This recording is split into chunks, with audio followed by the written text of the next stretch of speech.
Want to remind you, leave us your predictions for the Browns-Chargers game, voicemail of Truth and Reason. Give us the score, who's going to win, some key stats, key points in the game.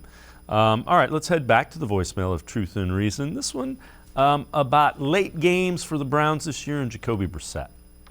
Hey, my name is Steve from down here from Florida. Hey, I got a question. In the 2 games we lost, Brissett has managed to throw an interception at the end when we needed him not to. Kind of reminds me of Baker. What do you think?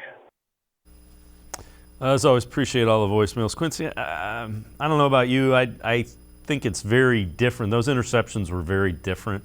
Now, the one against the Falcons this week, he had somebody underneath that I think probably would have got them into field goal range. I think it was Dearness Johnson, if I remember correctly, if he throws underneath. The Jets one, again, those are not all interceptions are created equally, and that is the time where you try to fit the ball into tight coverage, is when you're trying to, you're pretty much out of time. You got to do it now or never, and that's basically when the 2 interceptions that Brissett has thrown have happened. Yeah, I mean, that's the big point, right? Okay, if you can say the 2 interceptions at the end remind you of Baker Mayfield. That doesn't matter to me. What matters to me is, does the play in between like the first and fourth quarter, does that remind you of Baker Mayfield? No, it doesn't. So you're all right there. Yeah, that first interception versus the Jets is really like one of those air punt kind of situations. Like, you really just had no other choice but to kind of throw it up.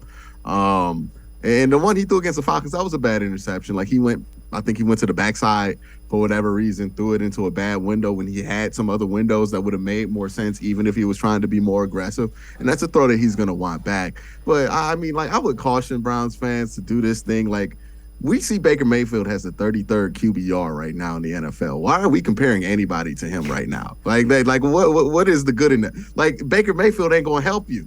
Like, if this was like some kind of point to say, oh, Baker would have been better in this situation, or if we're gonna act like Brissett was the upgrade from Baker, that the reason why we moved off of Baker, when we know there's a $230 million man waiting in the wings, and why we upgraded from Baker Mayfield, then I don't get the point. Like, I don't get the thirst from some people to want to compare Brissett to Baker when that's never been the comp. But the fact that you can even compare the two, and honestly, this year you can favorably compare Brissett to what Baker has put out, tells you everything you need to know about why that move was probably the right one by Andrew Berry. Yeah, without question. And Baker Mayfield's in danger of losing the quarterback job with the Panthers. And that's in danger of not being in the NFL anymore. Yeah. He might be to the SEC network before Oklahoma gets there. Yeah, that didn't take long.